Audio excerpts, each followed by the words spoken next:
Bitcoin and Co., the podcast about crypto economy and the future of money. Hosted by author and speaker Anita. Hello and welcome to this episode of my Bitcoin and Co. podcast. I'm happy that you're listening. You can find more details about this episode at www.bitcoincopodcast.com. Please subscribe to the podcast, share it on social media, leave a review on iTunes, and recommend it to your friends. This supports the continuation of the podcast. The more listeners and subscribers, the more people gain knowledge about Bitcoin and Co. too. Let's start with the episode after this short message from our sponsors. You're looking for a solution to store Bitcoin the safe and easy way? The card wallet is a high secure way to storing Bitcoin offline, developed by Coinfinity and the Austrian state printing house. The card wallet is a professional cold storage solution made with high-quality security materials and tamper-proof features that prevent the manipulation of the card. If you want to know more or buy the card wallet, go to www.cardwallet.com. So hello and welcome to the Bitcoin and Co. podcast. Today I have a guest from Liechtenstein. Demelza Hays is a crypto researcher, asset manager, entrepreneur, and she is teaching at the University of Liechtenstein a course on blockchain technology. Demelza, hello and thank you for your time. Thank you so much, Anita, for having me on Bitcoin and Co. I'd love to. I've read your crypto research report, I think from the first edition, and it's very well written and I think very, very well researched too, and very interesting every time. Well, thank you so much. I love writing it and I love working with Mark on the report and just, going more into depth into these questions and doing some data analysis, and it helps me keep up too, and that's really been exciting. Yeah, I think that's the interesting thing about research, that you always have the newest information and knowledge. Yeah, and since we publish it, if we're wrong, we find out right away. So, as I've read, you live and work in Liechtenstein. How did that come along? Because I think you're originally from the US. That's correct. I am from Florida originally. I was living in France where I was doing my master's degree in economics, and I happened to attend a conference on philosophy that was hosted by the princely family of Liechtenstein in 2014 in Liechtenstein. So I had never heard of the country before, but I was interested in a specific type of philosophy, and I attended conferences about that philosophy all around the world. Mm-hmm. And one of the meetings happened to be in Liechtenstein.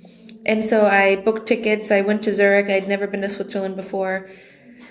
The weather was really nice. I took the bus number 11 all through the Oberland in Liechtenstein, and then saw the castles and saw the Alps for the first time in my life. I had never seen the Alps. And then when the conference was over, the princely family invited us all to their castle, and we got to kind of have cocktails and talk to the princely family. Mm-hmm. So, I was charmed, to say the least. It was like a fairy tale, and I remember at that conference that a few people there discussed how open the country was towards entrepreneurship. So they were trying to make the country friendlier to entrepreneurs. They were trying to streamline the licensing process for different businesses. And a year later, I came back and submitted a request to install a Bitcoin ATM. So that was 2015. I had a meeting with the financial market authorities. And at that time, they had not had anyone in person present on a Bitcoin business model for the country. And I presented to them. They said we need to take 6 months or so to discuss this because it could be a political decision. We're not sure that we can give you approval. And 6 months later, sure enough, they came back and said, yeah, it's fine. It's not a problem. Okay, cool. So you installed the first Bitcoin ATMs in Liechtenstein? Exactly. Okay, but how did you have the idea? I mean, when did you hear about Bitcoin the first time? The first time I heard about Bitcoin was in 2013. I was exposed to it because I was working in India, in Punjab, on a microfinance project. And in that position, I had to research how successful the self-help groups were in India, where women were saving small amounts of money together and trying to invest that money. And we had to collect data on if their savings were successful, if women were saving, what were the savings rates looking like, if things happened that were obstacles that stopped them from saving. And there was a ton of obstacles. I mean, first of all, a lot of women couldn't read and write in the area where I was in northern Punjab, and therefore they couldn't get bank accounts. I mean, they couldn't fill out any paperwork. And secondly, a lot of the banks didn't want to deal with them anyways because they were saving $2 a month. Mm-hmm. So I noticed at that time that different women were using cell phone credits on their cell phones in order to save money and send money. All of them had like rudimentary smartphones, mm-hmm. even though it was in like kind of not very wealthy area. But they all had text messaging applications on their phones, and they could send these phone credits to each other. And I started Googling online phone credits. I found out about M-Pesa, which was really big in Kenya through Vodafone. And then I also found out about Bitcoin. Mm-hmm. So that was 2013. And then 2014, I had a friend who had done a lot more reading on the topic of Bitcoin. And him and I just took a deep dive. His name was Andreas. And we just would just ask each other questions and talk about it all the time. I mean, it was like finally I had kind of like a partner in crime to discuss Bitcoin with, and yeah, then it was just from there on every day since then. So that's great to have someone else to discuss it all the time. Yeah, exactly. Yeah. And then you just get more and more excited, and then the other person's like, yeah, this is a great idea. Yeah. And nobody's there to like stop you and be like, wait, guys, this is risky. Nobody's there to...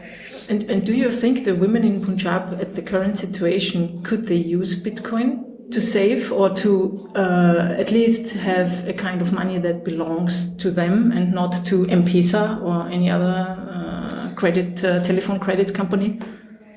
Well, I think they could. I mean, I think the transaction fees on Bitcoin are probably too high for it to make sense for them to use Bitcoin to save with because their savings are so low. I think they would need a micropayment money, yeah, but maybe like a second layer, or maybe one of these more centralized private federated blockchains could maybe be more interesting for them because they're doing. I mean, I think the key thing was that like a lot of women just want to have access to savings that like they can actually hide from their husbands. Mm-hmm. So it needs to kind of be something that can be private. And where they don't have to constantly go into a bank or, make trips and stuff like that to where their husbands are going to ask questions and be suspicious. So, I mean, like a lot of women in Punjab, they got into a big problem when the Prime Minister Modi demonetized the 500 and 1,000 rupee note, because all of a sudden these women that were hiding cash had to admit they'd been hiding cash, and they had to turn it in. Otherwise, they couldn't convert it to anything. They would lose their savings. So they had to kind of admit that they had these cash piles. And so I think that some kind of micropayment currency would be great for a lot of these women. But I'm not sure if Bitcoin is the solution. Don't you think that Lightning might be a solution? Well, I think that, what's interesting about Lightning, for example, is like, if you look at it from like a game theoretical point of view, right now it's really affordable to open up a channel. It's like 10 cents. But if the transaction fees on the main blockchain network go up again to like $50, then it's going to be $50 to open up a new channel. So the goal would be to open up all the channels right now while the fees are low. But then the problem is, when you go to settle on the blockchain again, on the Bitcoin blockchain again, in like 5 years from now, you have to pay whatever fee is the going fee on the Bitcoin blockchain network. So the problem for Lightning for me is that even if they get it working, you're going to need to have the transaction volume in that channel to be higher than the transaction fees required to close and open it in order for it to make sense.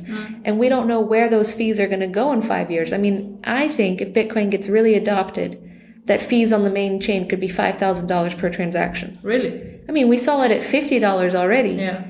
You know, and I mean, people like Luke Dash Jr., people are calling for smaller blocks, higher fees. And I think that actually with the mining rewards running out, the Coinbase rewards running out, the only thing that is going to incentivize validation is high fees. So for me, I see the Bitcoin blockchain as more of a very secure, high fee network. And I'm not sure if people that want to save $2 a month need that level of security. No, yeah. So it's hard to say what's going to happen. I mean, I would love for it all to occur with Bitcoin, but I think actually that the fees there are so high, the security is so high that that's only going to be for high transaction volumes, and Liquid Network would be more like Swift, where it would still be processing $300 per transaction or $500 per transaction on average, but not like micropayments of half a cent. You know, I think that would be a different. You mean Liquid? This is a sidechain from Blockstream. Yeah, Liquid is also like a potential scaling solution. I'm not as familiar with Liquid or Plasma as I am with Lightning, but yeah, I think all three of these are in the running. I just think that it's going to be hard for, especially Lightning to be used as a micropayment network. Yeah, we'll see. Yeah. No, I'm excited though. At the beginning. Definitely. Yeah. I mean, it seems that you're working a lot because you're teaching, you're writing the quarterly report, you are a PhD student, and doing asset management at Incrementum. When do you sleep? Exactly. No, well, my boss, Mark Valek, and co-author on the report, he showed me a video when I joined Incrementum of Arnold Schwarzenegger actually saying like how he accomplished so much. And Arnold Schwarzenegger said, well, I just sleep fast. So, and my boss is from Vienna and showed me this video, to kind of prepare me for the next 2 years. But I mean, actually, it was so intense the past 2 years that I actually, my health took a hit. So the past 2 months now, I've actually taken a step back from some of the work. And in fall, I'll no longer be teaching corporate finance or principles of finance, or advising master's theses or bachelor's theses, because it's just too much work and it's not always related to blockchain. So I want to focus 100% on blockchain and not teach compounding and net present value and that kind of stuff and bond valuation. I mean, it's fun, but I just don't have the time for it. I need to make time for myself, working out, playing piano, doing things that don't make money, and letting my mind relax, go hiking and spending time with friends. So yeah, I've read you like to garden. I do. Do you have a garden at the moment? I do at the moment, but we actually haven't planted anything. We won't plant anything until May 1st. But so around May 1st, I'll start planting things in the garden. And one of my colleagues has given me some seeds already for, really large pumpkins, really large kerbis and this kind of thing. So I'm going to try to plant some things in the garden. And yeah, luckily I live I rent part of a home that is owned by a local Liechtensteiner, and his family makes the garden every year. So it's just easy to join in and garden with people that know how to do it. Okay, that's fine. Yeah. So your PhD studies, what are you researching on? Okay, so I'm doing my official PhD in business economics at the University of Liechtenstein. And I have 3 papers that I need to write in order to meet the qualifications to defend my thesis.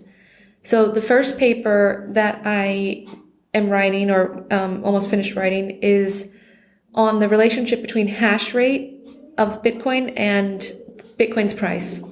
Because a lot of people argue that the Bitcoin price follows the hash rate in the sense that the price goes up when more miners join the network.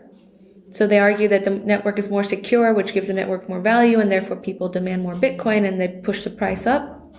So basically, I thought it was the other way around, that as the price went up, that incentivized more miners to join the network because they could earn more from their returns, from their rewards. Mm-hmm. They could sell their 12.5 Bitcoin per block, and if they could sell it for a higher price, then more people would join the network. And there's been a couple papers done on this topic already, but the problem is that, statistically, when you have two variables that can be, reversely caused, they can be, there can be endogeneity, or there can be a chance that one influences the other and the other influences the other, kind of in a reverse causality.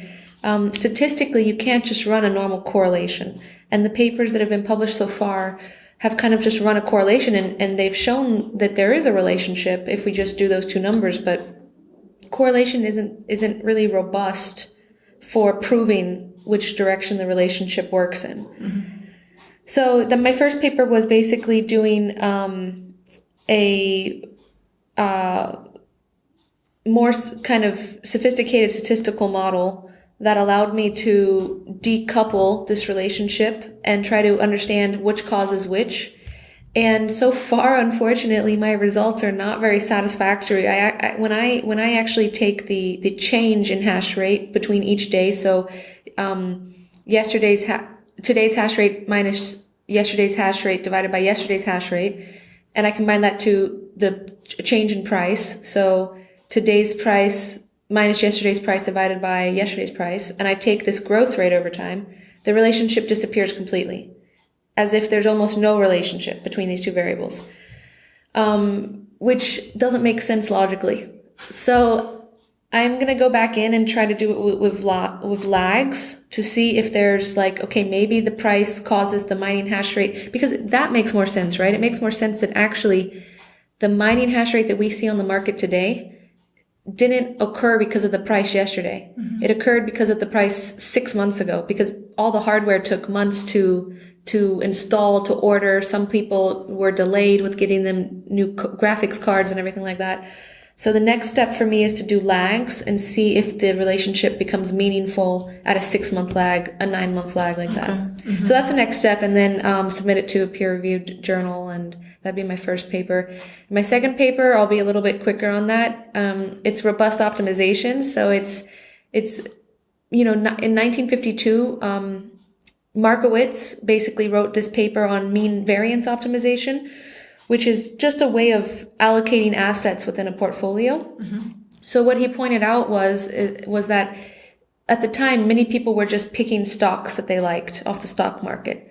And he said that, that's not the best way to do it, because some of these stocks are positively correlated, some of them are negatively correlated.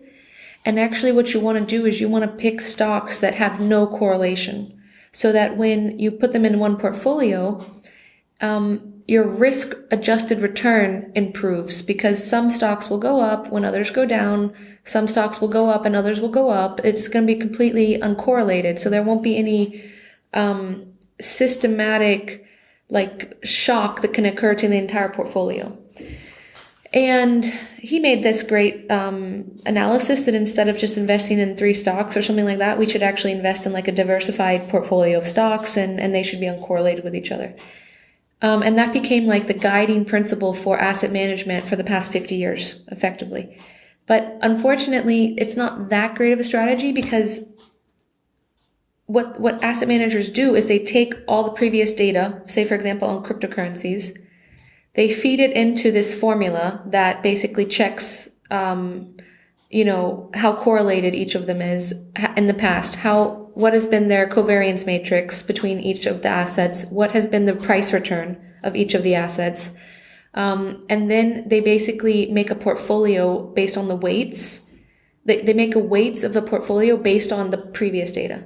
But the problem with that is that the past isn't going to predict the future, right? So robust optimization of cryptocurrencies, it's just a little bit more of it's an alternative way to make weights for a cryptocurrency portfolio that is more in line with the value at risk and the conditional value at risk that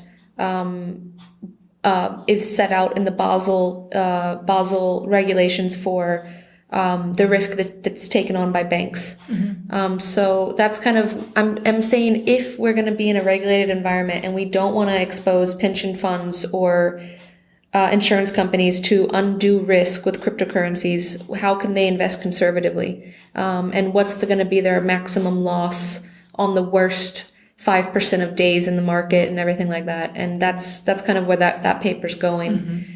And then the final paper is on stablecoins, because I'm super interested in stablecoins right now. I think that, like, I'm wondering if there's going to be a decentralized stablecoin, because I think that could really compete with Ethereum, or even Bitcoin. And that's more controversial, but I think if a decentralized stablecoin came to the market, and I'm normally a Bitcoin like bull, so I really love Bitcoin and don't want to change and see anyone else, but how could a decentralized stablecoin be valued, like with a basket of goods, or? I mean, there's different proposals. One that I heard about lately that I found was interesting was a stablecoin backed by Bitcoin, actually. So it sounds a bit strange because Bitcoin's volatile, but apparently there was a paper written by Irving Fisher in the 1920s he's an economist, and he wrote a paper about the gold standard and having, like, certificates backed by gold that could be redeemed for different amounts of gold.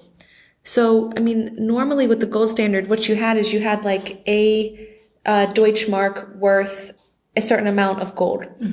And whenever you took the Deutschmark in, you were supposed to get that amount of gold. And the problem with that standard was that the central banks were printing a lot of money, so they always had to constantly increase the amount of Deutschmarks that it required to get that ounce of gold or however much gold they were giving for the peg. Because it's really hard to keep a fixed peg. But on the other hand, I think that, as a money, gold isn't exactly the best vehicle because it doesn't have stable purchasing power, because its supply doesn't respond to changes in demand.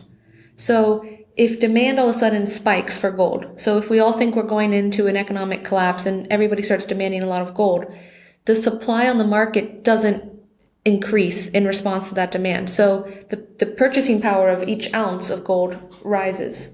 And as a money, we want stability. I mean, I think there is an argument to be made for unit of account as being a main application of a money. And fiat, like the euro or the dollar, even though they slowly lose value over time, they're more stable in purchasing power, empirically, than gold right now at the moment. I mean, I would prefer to have gold to store my wealth. But if I wanted to buy a coffee, I would want to just change my gold into something else and then buy the coffee, not have everything priced in gold, because your price of your coffee would have to change every day.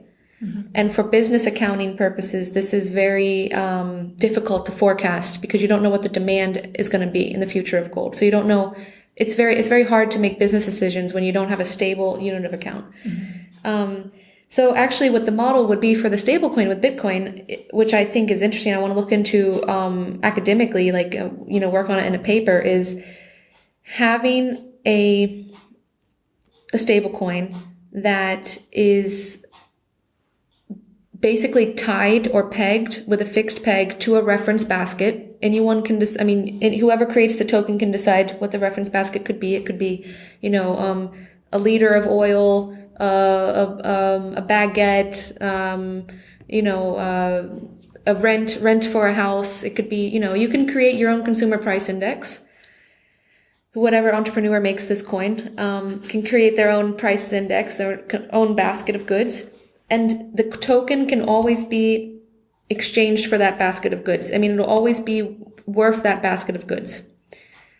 On the other hand, as we all know that Bitcoin's price is volatile, we would give that basket of goods and that token would be worth a dynamic amount of Bitcoin based on however much Bitcoin you need to buy that reference basket. Okay, so the system, what it does is it basically allows for two tokens, one Bitcoin that can be store of value and one medium of exchange that can be used for purchases. And this medium of exchange token, I think if it was in a decentralized model, I think this would be a really interesting way for central banks to, or anyone, any private person that wants to become a central bank, to issue a money. But then it would need the same unique properties that Bitcoin has in the way that it's open, transparent, public, no company behind. The founders should be anonymous. It's a question if that's possible again. Oh, great question. I mean, I think that's why no one's created this yet, because because for whoever creates it, this is really direct competition with because I think that if we have a money that's all of a sudden more stable than fiat and it's backed by reserves, then it's hard to really justify why we should use some kind of inferior money. I mean, it would be hard to argue that. I mean, at the current time being, for me, fiat money makes sense because Bitcoin's not stable. I mean, I'm happy to have some fiat money, not a lot, but I'm happy to have some. Yeah, I mean, at least in our countries, like in Europe and the Exactly. States. Yeah. Exactly. Yeah. Before we continue our show, a short message from our sponsors. Thanks for listening, and we will be back soon. Start accepting Bitcoin, Dash or Litecoin for your business today with the Selementex cryptocurrency payment service. The SX1801 POS terminal by Selementex offers an easy system for you to accept payments in cryptocurrency absolutely risk-free and receive the exact amount in fiat, such as euro or US dollar, into your company account. Easy tax reporting tools and system integrations allow you to just go ahead with your business as usual. Sign up now with Selementex and start the easy way to crypto pay. Find more information at selementex.com. That's SALAMANTEX.com. So coming back, back here to the Bitcoin market. We are in a bear market. It's the longest, I think, ever. Huh? Well, I was just writing about that in the last report because we're preparing the March edition, and okay. So the lowest price was 3,125 in December. We've already gone up technically 20% since then, and we haven't reached a new low since December. So you could say we're in the longest bear market, or you could say we've already started the new bull market. Okay, interesting. It depends on how you look at the coin. Okay. I've seen a podcast or video with you where you said that large investors don't invest at the moment in Bitcoin because if they would increase the price. And it sounded like that is the reason why large investors don't invest. Do they wait, or what did you mean by that? Let's see. I guess it depends. I mean, I think large investors are not entering. I mean, at least on our side, we've had calls with large asset managers in Austria, large asset managers in Germany. And we've seen, they'll say things like, well, in the next, 2 years, we want to allocate 1% of our portfolio to cryptocurrencies, but we're just not ready yet. And when we kind of ask them, well, why aren't you interested? And they're just like, well, we want to see where the market goes, So I think right now, Bitcoin took such a heavy loss that they're actually thinking that it might die. This might be over with. And I think what it would take for them is probably 30-40% improvement in price before they actually start to think maybe this is a new bull market and we should get involved.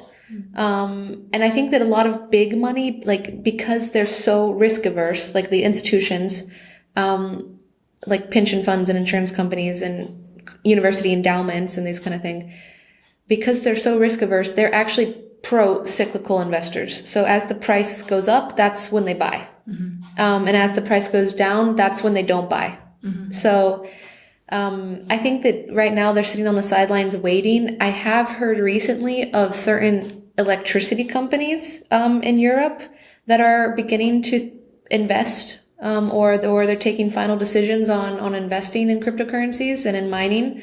So I mean, in mining would be very clever because they sit at the source of the electricity. Exactly. Yeah. There's one really large company in Germany that I recently did a like kind of report for on actually privacy coins, strangely enough, and proof of work.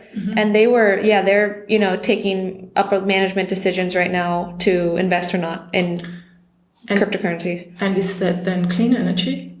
I mean, water or sun, or is it... Oh, that's a good question. Because, we always have this discussion about Bitcoin mining and how awful it is. And good question. I mean, I did think that was a little bit interesting that on the one hand, a lot of the media really pushes us as individuals to not use electricity, or politicians and stuff push us not to use electricity and be conservative. But on the other hand, if our local electricity companies get into mining Bitcoin, it's going to be, it's like two different avenues. I'm not sure if it's going to be clean or not. That's a good question. Yeah. But I think there's one misunderstanding in general, that is that if the use of Bitcoin goes up, also the use of electricity has to go exponentially up. That's not true.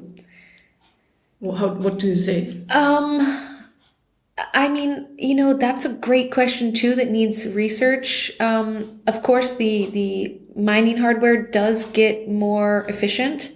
And I think that eventually we're going to find the equilibrium for the amount of security that the network actually needs. Because right now we're like figuring out how much security does this network actually need? Do we need it to actually cost $8 billion to attack it? Is that how secure we need this? And how much more security do we need? So, I mean, as they add more hash power, it does technically become more secure in the sense that it's going to cost more for an adversary to have a successful attack, 51% attack. But I don't know if we know how secure we want this to be. But I mean, $8 billion doesn't sound too high. I mean, a government like China or Russia could easily afford these 8 billion, but what would be the sense? I mean, just destroying it. Exactly. But then we have a hard fork. Exactly. So it goes on. Exactly. Yeah. Exactly. And I think it's going to be really exciting to see if anybody tries to attack this and what their strategy will be, because right now we're like overly securing this network, even though all of the attack vectors don't make any sense. Even if the network wasn't that secure, because we could always do a hard fork, even if the network only cost $1,000 to attack, So I mean, we could, I think we're finding out right now how secure we want it to be. And I think some networks will not need as much security as the main settlement layer for global money, you know? Yeah. So other networks, like if you have like a file sharing program, or, you have a decentralized Facebook or something like that, probably don't need it to cost $8 billion to, I mean, that's just talking about Facebook coin, what do you think of it? I mean, actually, well, from my understanding, it's centralized. Yeah. Yeah. Like JP Morgan it's from coin. Facebook. Yeah. Facebook. Yeah. I mean, I think, it's great that private firms are entering into the currency market, because I think that for me, I want to see competition in money. I think that's how we're going to produce the highest quality money that humans have ever seen.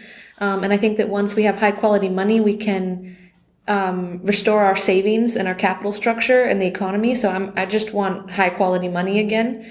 And I don't really mind who makes it, but I personally don't think that I would be interested in a money that has a single point of failure. So if Facebook or JP Morgan or the US Fed or and also money that's not private at all. I mean, Facebook is selling our data. What are they selling then? Exactly. I mean, I wouldn't want somebody that could censor me or could inflate the value or, I mean, I don't really see the improvement over what the current system offers, but I'm still happy to see firms like Facebook getting involved, because what it does is it kind of like primes people's minds for a non-government based money.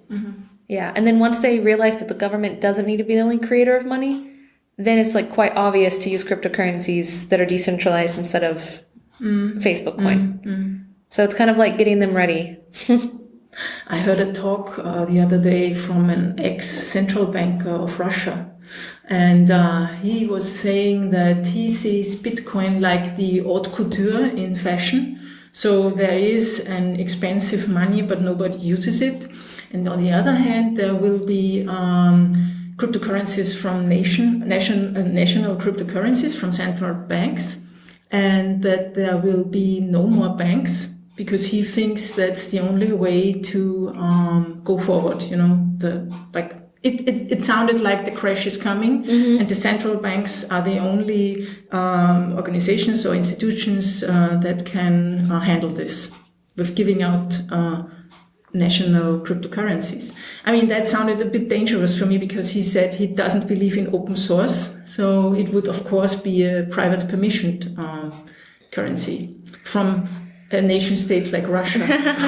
Oh, great. Oh, hello. I'll invest in that ICO. Okay.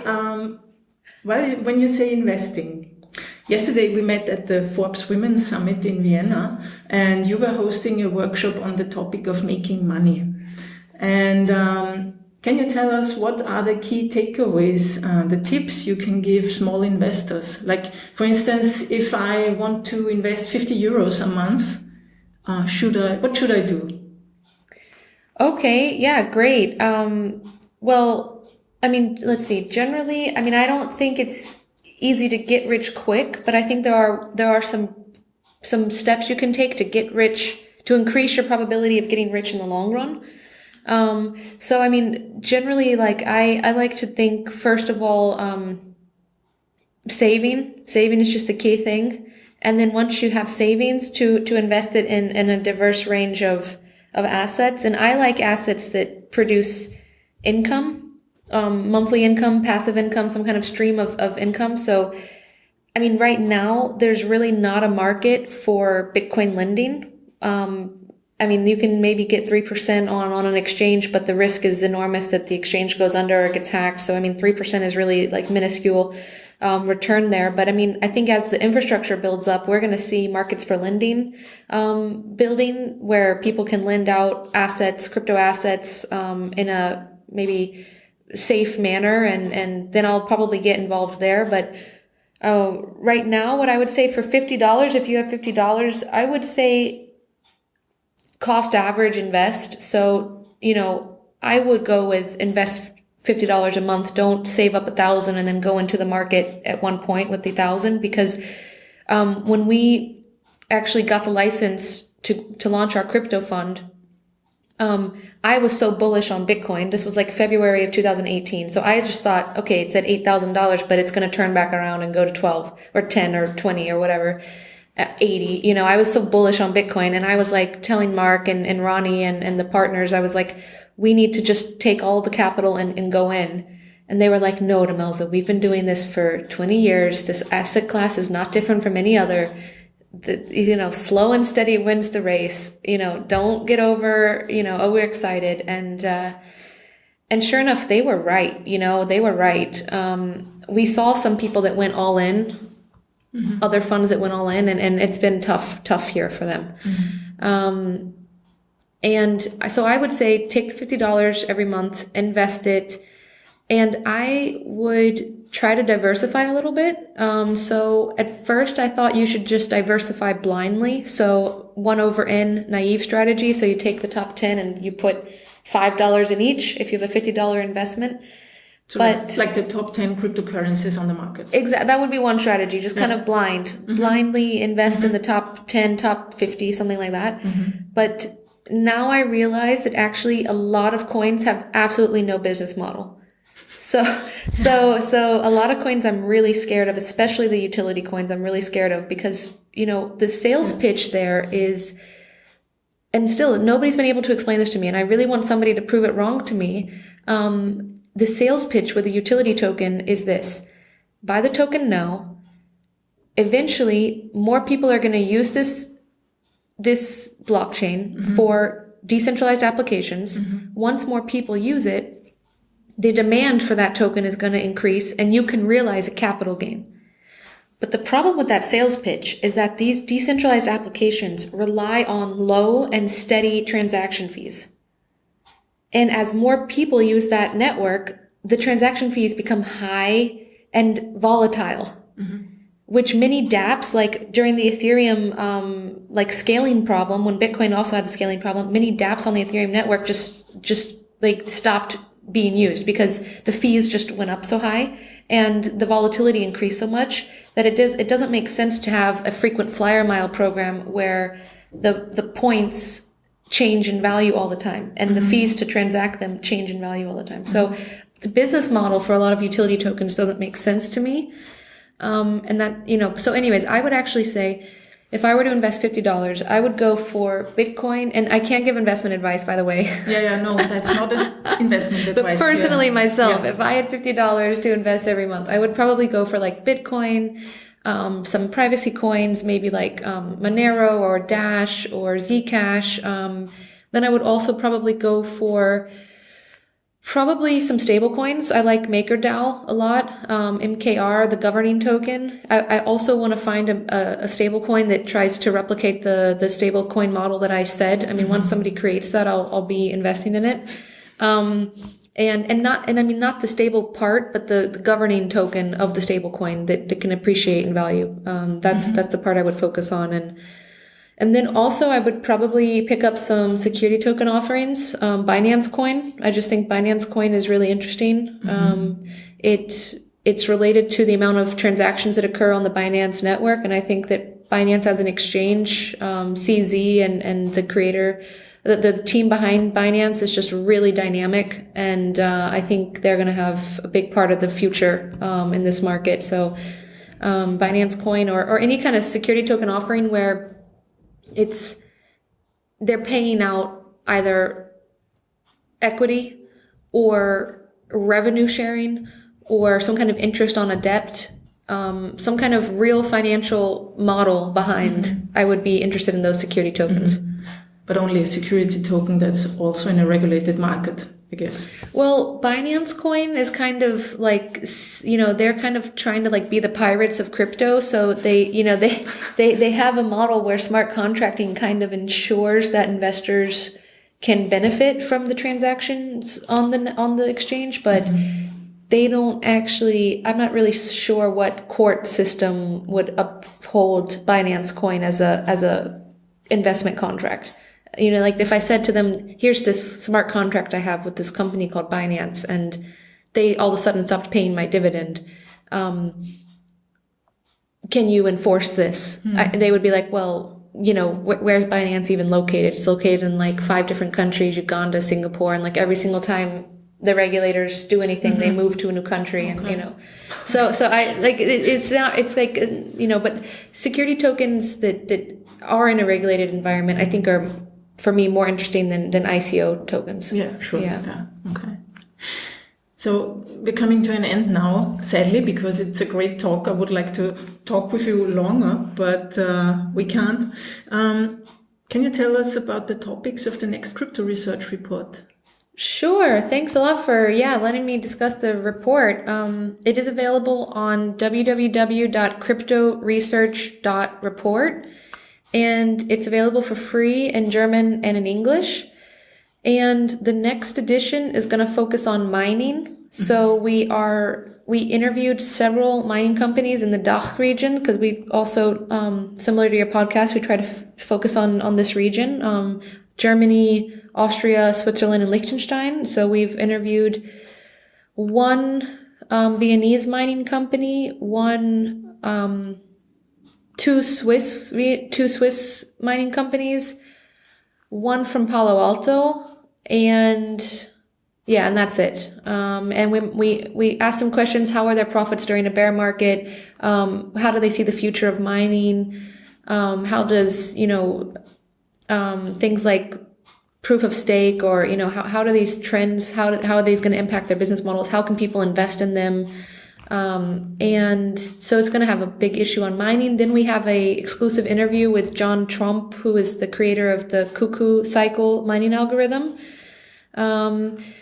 And let's see. Sounds funny. Never heard of it. Oh, cuckoo cycle. Yeah. It's kind of, gaining popularity right now because there's different coins that, use it, instead of other mining algorithms, and it's kind of gaining adoption. And then let's see. Oh, we have an article on gold and Bitcoin. So a portfolio with gold and Bitcoin, which is kind of like where Mark and I, that's kind of where we feel the most comfortable, between those two assets. And we kind of feature a strategy there with rebalancing bands. And then we have, let's see, one more. Oh, and one more article is on technical analysis. So I'm not a technical analyst. So that article is actually written by another author, Florian Grumies, I think he's also from Vienna. But yeah, he's writing an article on technical analysis because last year we published technical analysis article in our March edition, and it somehow managed to really predict the predictions kind of came true that we published. Even though I think it's random because it's like reading tea leaves at the bottom of your teacup. But anyway, some people like that, and they believe in it. So and it's interesting to learn about it. So yeah, great. I'm looking forward to it. Do you have any book recommendations for people on topics like future of money or Bitcoin or asset management or how to save money? I know it's a broad thing now, but or maybe just what are your favorite readings in that area? Good question. I mean, as far as the future of money, I really like Saifedean Ammos's Bitcoin Standard. I just think that, he makes so many good points in there. It's hard not to believe that storyline that he creates. I like that argument towards a global reserve currency. And let's see, outside of crypto, I mean, also the Princeton book. There's the Princeton book, Bitcoin and Cryptocurrency Technologies, written by 4 Princeton professors. Yeah, they also have videos. And they also have the Coursera course on YouTube. Yeah, they have the lectures. And I think that book is excellent. It just goes through, what is multi-signature and explains, like, in pretty simple terms, like how these different things work, Schnorr signatures and that kind of thing. And that was a great book and set of courses online. And yeah, outside of Bitcoin, I guess for me, I liked a book that I read recently was The Wisdom of Finance. It's an Indian American author. I'm not sure what his name was. It started with a D. I will look it up and put it in the side show notes. Yeah. Wisdom of Finance was actually a really nice read. So that was probably like the latest book on finance I read that came out recently that I thought was really, really interesting. And yeah. Okay, great. Thank you. So where can people follow you if they want to get updates on your newest work and stuff? Well, I hope everybody subscribes for the new edition of the report on our website. And in the meantime, they can follow me on Twitter. My Twitter handle is CryptoPhD. So. Okay, yeah, I will put it there also. Thanks a lot. Yeah, great. Thanks for coming and giving your time to us. And I hope I'll see you again to talk about Great. stuff. It was my pleasure. And I look forward to listening to your podcast and, discussing, finding out more about this market together. Yeah. Great. Thanks. Bye. Bye. This was today's episode. Thank you for listening.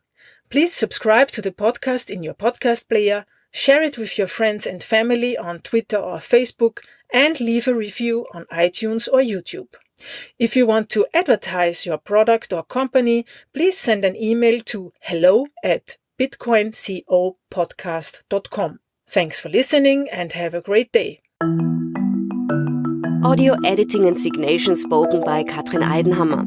Idea and production by Anita Posch.